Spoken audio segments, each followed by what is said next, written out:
안녕하세요. 오늘은 프레스랑 플라이 이 차이점을 알려드리려고 합니다. 아마 많은 분들이 헬스장에서 남자분들이 자주 하시는 게 가슴 운동이고 대부분 프레스를 먼저 하시기 전에 플라이를 먼저 하실 거거든요. 근데 이 두 가지 운동의 차이점을 아시면은 뭐를 먼저 해야 될지 아실 겁니다. 많은 분들이 이 플라이 운동이 가슴 안쪽 운동이고 뭐 프레스가 전체 매스를 기른다 이렇게 알고 계시는데 그렇진 않습니다. 이 두 가지 운동의 차이점은 모멘텀입니다. 모멘텀. 저번 편에 제가 가동 범위라는 거는 보디빌딩에서 가동 범위라는 거는 실제로 내가 움직이는 범위를 말하는 게 아니라 내 몸이 가만히 있는 상태에서 얼마나 멀어지느냐. 네. 걔가 가동 범위라고 했잖아요. 근데 모든 근육이라는 거는 관절 각도가 있거든요. 해당 각도에서 사용되는 게 근육의 특징입니다. 그래서 대흉근의 기능은 이렇게 수평 내전의 기능을 가지는데요. 수평 내전. 수평 내전은 크게 말하면 뭐 팔이 가까워진다라고 생각하시면 됩니다. 수평 내전과 이렇게 수평 외전이 자연스럽게 일어나는 동작인데 이 안에서 팔이 접혀지면 이렇게 굴곡신전도 같이 일어난다고 생각하시면 됩니다. 그래서 플라이 같은 경우에는 크게는 모멘텀이 더 많이 발생된다는 얘기입니다. 자, 근데 이 모멘텀에서 가장 중요한 거는 우리가 콤파스를 예로 들면 축이 있잖아요. 축. 축은 뭐냐면 내 몸이거든요. 청골을 설명드리니까 청골 위치를 잘 어려워 하시던데 쉽게 말하면 그냥 꼬리뼈 쪽입니다. 꼬리뼈. 그래서 오늘 영상은 목 어깨가 좀 아프신 분들, 뭐 거북목이나 일자목이나 이런 분들이 보셔도 좋을 거예요. 자, 먼저 꼬리뼈를 인지하시고 앉으시거나 서든지 서서 꼬리뼈를 인지하시고 이렇게 서보실게요. 꼬리뼈를 인지하신다. 꼬리뼈를 인지하시고 제 옆에서 보여드릴게요. 꼬리뼈를 인지하신 다음에 고개를 이렇게 꼬리뼈 위치가 안 변하고 숙여보세요. 근데 숙이면은 꼬리뼈를 인지하고 있으면은 고개가 어떻게 되냐면 이렇게 끄덕여져요. 끄덕여져. 근데 꼬리뼈 위치 인지를 푸시고 고개를 숙이면 어떻게 되면 등까지 이렇게 같이 굽습니다. 그래서 실제로 운동을 하실 땐 꼬리뼈가 곧 체간이라고 생각하시면 되거든요. 체간이 고정되지 않고 팔다리가 이렇게 마음대로 움직이게 놔두면은 목이나 이런 데서 보상을 하는 거거든요. 그래서 이런 모멘텀과 그래서 첫 번째는 운동하실 때 제가 항상 강조드리는 거는 첫 번째는 체간입니다. 즉 꼬리뼈 위치를 인지하시고 잘 고정하셔라. 그 다음에 이 상태에서 견갑 안정성 훈련도 가르쳐 드릴 건데요. 먼저 뭐 해보실 거냐면 뭐 이렇게 저처럼 커피잔을 들으셔도 되고 휴대폰을 드셔도 되고 아무것도 안 드셔도 돼요. 네. 그래서 아무것도 안 드신 다음에 커피잔을 하나 들었다고 생각해 보실게요. 가볍게 쥐시고 뭘 하시냐. 꼬리뼈 위치를 인지하시고 팔이 이렇게 멀어져 볼게요. 근데 팔이 이렇게 멀어질 때 꼬리뼈 위치가 안 변하실 거예요.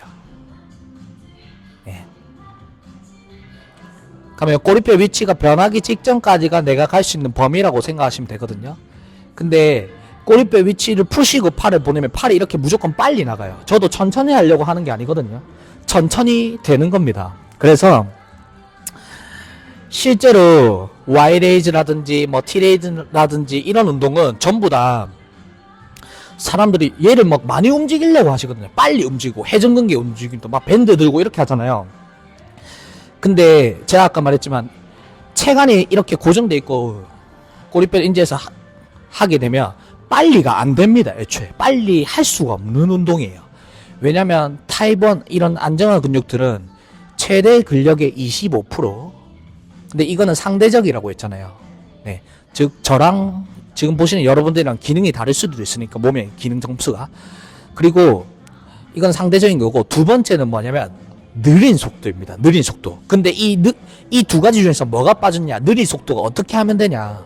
뭐가 빠졌냐면 체간입니다. 그래서 모든 기능성 운동은 걔를 움직이는 목적도 있지만 첫 번째가 이 체간이 고정되는 겁니다. 네. 그래서 아마 맨손으로 하시게 되면 어떤 느낌이 들면 꼬리뼈를 고정하시고 쭉 팔이 멀어지시잖아요. 이렇게 해서 저처럼 이렇게 있어 볼게요. 한 15초에서 20초 정도 있어 보겠습니다. 네, 실제로 있을 때까지 제가 영상에서 말을 안 하고 있겠습니다. 자, 그래서 뭐 생각하고 계시냐면 꼬리뼈 위치만 유지하고 계셔라. 자, 그러면 지금쯤 되면 어떤 현상이 일어나냐면 두 가지 현상이 일어나요. 첫째는 얘가 자꾸 움직인다. 둘째는 삼각근에 힘이 많이 들어오신 분도 있고, 하나 더 있네요. 견갑골 바깥쪽에서 으스스한 느낌이 드시는 분들도 있을 거예요. 자, 그러면 견갑 안정성이 깨지신 분들은 2번입니다. 2번. 삼각근에 힘이 들어오신 분들. 자, 저번 편에도 말씀드렸지만 견갑 안정성, 견갑과 골반 안정성이 깨지면은 우리가 그런 안정성이 깨지면은 보통 뭐가 깨졌냐고 하냐면 견갑 상하 리듬이 깨졌다고 하거든요. 즉 견갑이 불안정하고 하면 체간이 불안정해지면서 상한이 일을 많이 하게 돼요. 그래서 똑같은 강도라도 이렇게 뻗었을 때 삼각근이 많이 힘이 들어간다. 그러면 강도를 낮추셔야 됩니다. 강도를 낮출 때는 어떻게 접근하냐? 아까 제가 모멘텀이란 걸 얘기해 드렸잖아요. 모멘텀을 줄이시면 됩니다. 모멘텀을 줄이든지 뭘 하시면 되냐면 만약에 서서 하고 계시다면 앉아서 체중 부하를 줄이시면 되고 그 다음에 쭉 하셨잖아요. 모멘텀을 줄일 수 있는 방법은 견갑과 지금 얘랑 모멘텀이 나와 있잖아요. 그러면은 내 몸이 간다. 네. 그래서 이때는 견갑이 세팅되시면 꼬리뼈 위치 인지하시고 실제로 숙여 보시잖아요. 등이 안 굽어요. 젖혀도 이렇게 젖혀도 이 목이 안 꺾입니다. 근데 이 꼬리뼈 세팅을 푸시면 어떻게 되냐면 숙여보면 등도 같이 굽고 젖히면은 바로 상부 승모근이 아파요. 그래서 많은 분들이 뭐 신부경추를 사용해라 뭐 신부 신전근을 사용해라 하는데 저는 실제로 그런 키링을 절대 쓰지 않습니다. 자, 그리고 이걸 하시다 보면 어떤 상황이 발생되냐면 쭉 하셨잖아요. 자, 나는 견갑에 으스스한 느낌이 든다. 근데 하다 보면 어떻게 되냐면 꼬리뼈 위치를 하다 보면은 숨이 가빠져요. 숨이. 근데 아까 삼각근에 힘이 많이 들어가셨던 분들은 하자마자 숨이 조금씩 불편한 게 느껴지실 거거든요. 그래서 실제로 이런 안정화 운동을 하실 때 저는 뭘로 판단을 하냐면 호흡으로 판단해요. 뭐 호흡으로 판단한다는 게 무슨 말이냐면 많은 분들이 웨이트 하실 때 숨을 쉬어라, 숨을 뱉어라, 뭐 복강 내압을 잡아라 이렇게 말하시는데 실제로 꼬리뼈를 인지하시고 이렇게 하면은 얘 필요한 부하만큼 LFP 복강 내압을 형성합니다. 근데 몸의 안정성 기능이 깨진 사람은 이런 안정성을 누가 대신 잡냐면 운동성 근육이 작기 때문에 숨이 가빠져요. 그래서 목 어깨가 긴장하는 게 보면 보이거든요. 실제로 당사자가 느끼기도 하고. 근데 보통은 그렇게 되면 힘을 빼려고 하잖아요. 근데 이렇게 힘을 빼려고 하면 저번 헥스커트 영상편에 보시면 하복부가 잠깁니다. 네, 골반 기저근에 문제가 생겨요. 그래서 힘 빼라는 얘기도 안 하고 숨을 쉬라는 얘기도 안 한다. 그래서 만약에 이렇게 했는데 바로 목 어깨가 긴장한다. 그러면 저는 그 사람한테 부하가 높다고 판단하고 모멘텀을 줄여주든지 뭐 팔을 잡아주든지 해서 부하를 낮추고 그 다음에 점진적 가부하라고 하죠. 부하를 낮추는 운동을 진행한 다음에 점점 부하를 올려드리는 방식으로 해요. 자, 그래서 가슴 운동 이제 설명을 해야겠죠. 제가 팔을 이렇게 꼬리뼈 위치를 인지하고 팔을 이렇게 접으면은 실제로 딱 아까 견갑이 으스스한 느낌이 드셨던 분들, 그분들은 딱 팔이 위치하는 방향이 있을 거예요. 그러면 걔를 하시면은 뭐가 느껴지시냐면 어깨랑 팔꿈치 위치가 느껴져요. 위치. 네, 안 느껴지신 분들은 영상을 앞으로 당기신 다음에 다시 하셔야 됩니다. 그래서 보통 제가 선수들 오면은 팔꿈치 위치 느껴지시잖아요. 이렇게 얘기하면 팔꿈치를 보거든요. 이거는 뭐냐면 체간 탓이 움직인 거잖아요. 인지가 떨어지는 겁니다. 그래서 이런 안정화 운동을 하게 되면 이 위치가 느껴져요. 자, 그러면 이 위치가 느껴지시면은 지금 몸의 축이 고정된 상태에서 대흉근, 네, 그러면 수평으로 뻗어져 있죠. 대흉근이랑 가장 팔꿈치랑 얘랑 멀어져 있죠. 모멘텀이 가장 많이 발생된 건데 많은 분들이 쭉 가시다 보면 이렇게 모으세요.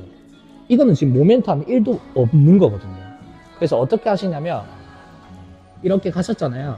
꼬리뼈 위치는 유지하면서 그대로 팔을 가시다 보면 이 팔꿈치, 어깨는 거의 고정되어 있고 팔꿈치가 따라가거든요. 따라가다 보면 지금 이 방향 그대로 따라가거든요. 따라가다 보면 어떻게 되냐면 이 팔꿈치가 손에서 벗어나려고 하거든요. 근데 그때 다 펴시면 어떻게 되냐면 또 모멘텀이 가까워지면서 풀려요. 그래서 그 가슴에 보조근은 삼두근이라고 했잖아요. 삼두의 텐션이 풀립니다. 삼두가 팔을 펴는 근육은 맞는데요. 네? 팔을 다 펴면 모멘텀이 없잖아요. 그래서 보디빌딩에서 가동 범위라는 거는 해당 관절 각도상 모멘텀, 장력이 존재하는 거리를 얘기하는 겁니다. 그래서 흔히 말하면 가벼운 걸 무겁게 들려고 하잖아요. 그게 일상에서는 가벼운 거를, 그러니까 얘를 최대한 이렇게 붙여가지고 가볍게 들어요. 근데 커피 이렇게 먹는 사람은 없잖아요. 이렇게 커피 막 이런 식으로. 가벼운 걸 무겁게 드는 거는 뭐냐면 모멘텀을 이용하는 겁니다. 체스트 프레스 머신에 가면 이 체간을 유지하기가 굉장히 쉬워져요. 그래서 뭐만 신경 쓰시면 되냐, 미시고 나서 꼬리뼈 위치 세팅하시고 쭉 오시다 보면 팔이 그 어깨랑 팔꿈치 위치 인지되신 분들 팔이 뒤로 가려는 게 느껴지거든요. 뒤로 가면 어떻게 되냐면 펴면은 팔이 빨리 펴지면서 아까처럼 이렇게 모멘텀이 사라집니다. 즉 이거는 팔과 내 몸이 가까워졌기 때문에 모멘텀이 없어요. 그래서 이런 모멘텀이 없게 되면 어떤 상황이 발생되냐, 쭉 갔었잖아요. 보통 여기서 멈출 거거든요. 더 가면 이렇게 펴지죠. 그럼 그때 다시 접으시면 이렇게 돌아서 어깨가 앞으로 빠져나옵니다. 그래서 가슴 운동 시 통증을 느끼시는 분들 전부 이 패턴입니다. 전부. 그래서 제가 흉추신전 하지 마라. 흉추신전은 내가 얘를 뻗으면 얘도 나를 누르기 때문에 필요한 만큼 된다라고 말하는 거예요. 그래서 이렇게 가시고 다 보면은 잘 꼬리뼈 위치 인지하시면은 팔하고 얘가 느껴지신단 말이에요. 그러면 숄더 패킹이라고 하죠. 뭐 후인 하강 하는 게 아니고 이게 숄더 패킹, 체간이 안정화된 거. 그래서 쭉 어깨 자유도를 제한하신 다음에 가다 보면은 팔 따라가요. 그러면 가슴에 모멘텀이 가장 있는 구간에서 그러면 멈추라고 신호를 주거든요. 그래서 실제로 머신은 밀면 밀수록 가벼워지는 게 멈추라고 가벼워지는 겁니다. 그래서 다시 오시다 보면은 팔이 뒤로 가려고 한단 말이에요. 그 전에 멈추시고. 이렇게 되면 모멘텀이 계속 존재하면서 낮은 무게라도 가슴에 다 꽂힙니다. 네. 그래서 실제로 그런 식으로 하셔도 되거든요. 그러면 뭐 어떤 상황이 일어나냐면 팔이 여기가 휘어요. 꼬리뼈 위치 인지하시고 팔 이렇게 펴보시면 팔이 절대로 안 휘어 있거든요. 근데 이 팔이 이만큼, 저는 이제 되지도 않지만 팔이 휘신 분들 많으실 거예요. 그게 외반주라고 알고 계시는데 아닙니다. 그건 팔의 가신전이에요. 온라인은 뭐겠어요? 모멘텀이 훨씬 많다. 훨씬 많기 때문에 이 상한 각도를 결정짓는 건 그립이거든요. 아까 얘는 이렇게 돼 있는데 스트레이트 바벨 같은 경우에는 원래 이게 75도 나오거든요. 그래서 이 어깨 관절에서 각도가 좀 더 필요한 거고 보통은 이렇게 돼 있죠. 근데 잘 보면 머신은 그래서 커브드가 돼 있어요. 어깨가 불편하신 분들 잘 사용하라고. 프레스는 여기서 이렇게 되거든요. 그러면 이렇게 가겠죠. 똑같이 꼬리뼈 위치 인지하시고 그러면 똑같습니다. 팔꿈치 위치랑 어깨 위치 인지하시고 쭉 오시다 보면 모멘텀이 거의 여기서 끝나요. 근데 더 가면 어떻게 되냐, 이렇게 쥐어짜지면서 열린다, 리케이지가 열린다.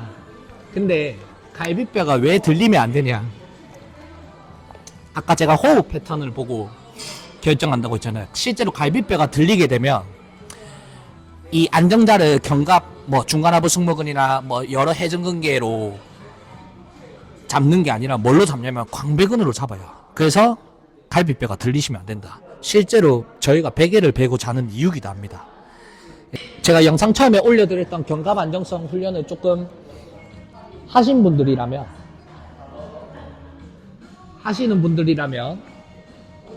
바를 딱 밀고 세팅하시면 어깨랑 팔꿈치 위치가 인지가 돼요. 꼬리뼈 딱 가만히 있으면. 그럼 꼬리뼈 위치는 유지하시면서 쭉 가슴하고 가장 모멘텀이 있는 구간을 유지하시되 팔이 뒤로 가면 숄더가 익스텐션 되면서 팔을 앞으로 보낼 때 광배를 사용하게 된다. 그러면서 팔이 다 펴진다. 네. 이 두 개의 차이점이 있으십니다. 그래서 체스트 프레스 설명편에 머신의 사용법은 적혀져 있거든요. 그래서 체스트 프레스랑 플라이는 이런 차이점을 가지고 있다. 청골이 어려우면 꼬리뼈를 생각하셔라. 그리고 낮은 부하의 운동을 해야 되는 건 간단해요. 이 관절 각도가 역각적으로 가면 누구는 어떤 사람은 기능 운동에서 좋아졌던데 어떤 사람은 안 좋아지는 게 뭐냐면 제가 아까 말했지만 최대 근력의 25%라고 했잖아요. 즉 나는 내 팔을 이만큼 보냈는데 여기서 실제로 좀 더 꼬리뼈 위치를 하고 유지하면은 보통 뭐 이 상부 정각근하고 중간 하부 승모근에 가장 이 안정화가 높이 요구되는 구간이에요. 실제 와이레이즈 이 구간까지 거의 못 가시는 분들이 많으실 거거든요. 이 구간을 가시게 되면 바로 상안에 힘이 많이 들어가시는 분들 있으실 거예요. 그런 분들 같은 경우에는 체간을 좀 기울여서 모멘텀을 조금 줄이셔서 하시거나, 이것도 안 되시는 분들은 빨리 주변에 좋은 선생님한테 가보시기 바랍니다. 네. 그래서 이런 패턴, 안정한 패턴의 부하를 먼저 하시고 나서, 여기서 무게만 올라가면, 체간 유지된 무게만 올라가면, 운동성이 좀 더 동원되시면서, 정상 자극이 느껴지십니다. 그러면서, 역학적으로 모멘텀이 존재하는 거리를 쓰시면 되고, 체스트나 벤치프레스를 하는데 쭉 가시잖아요. 여기서 이렇게 펴게 되면 기시 정지가 가장 짧아지기 때문에 자극은 잘 느껴지는데 내릴 때 돌면서 돌잖아요. 돌기 때문에 어깨가 아프니까 얘를 기피하려고 뭘 한다? 허리를 신전해서 이렇게 민다. 이게 계속 이어지는 겁니다. 그래서 하나에서 두 개로 이어질 때 이런 문제가 발생하는 거예요. 네. 그래서 이런 것들을 좀 참고하셔서 프레스랑 플라이 운동하셨으면 좋겠습니다. 그러면 뭐 근육은 항상 말하지만 덤이고요. 조준이라고 하죠. 조준하셔서 네, 얘만 팰 수 있게. 보디빌딩과 역도랑 가장 다른 점이 이 모멘텀 차이점이에요. 역도는 어떻게든 이 모멘텀을 줄여가지고 무거운 거를 드러내는 거고요. 보디빌딩은 뭐 속된 말로 가벼운 걸 무겁게 들려고 하잖아요. 이 모멘텀을 어떻게든 이용해서 해당 관절의 각도를 지키면서, 네, 체간 유지하면서 지키면서 하는 운동이거든요. 그래서 이 두 가지의 차이점이 있다. 물론 그런 스트렝스적인 측면의 운동도 하셔야 되지만 대부분이 그쪽 운동에 너무 너무 뭐라 해야 되지? 뭐라고 해야 되지? 너무 몰빵돼 있다. 그래서 그렇게 되면 체형이 아까 말했다시피 꼬리뼈 인지하시고 목이 이렇게 움직이시면 등이 안 굽잖아요. 그래서 현대인들 다 거북목이나 이런 게 있는 게 이유가 있거든요. 그래서 이런 식으로 훈련하시면 목이나 평소에 견갑 안정성이 좀 불편하셨던 분들이 일상 속에서 이렇게 벤치 팔을 뻗는 이 동작은 운전할 때도 하는 거고 방금처럼 커피 마실 때도 하고 다 하는 거거든요. 그래서 일상생활에서 에너지 사용에 가장 적은 에너지, 그러니까 효율적인 움직임이 꼭 모멘텀을 줄이는 게 아니라 내 몸, 내 체간 유지가 어느 정도 효율적이게 유지되면서 하시는 거거든요. 그게 저희가 어떻게 보면 운동을 하는 목적이기도 하고요. 네. 그래서 다들 안전하고 건강하게 보디빌딩 하셨으면 좋겠습니다. 감사합니다.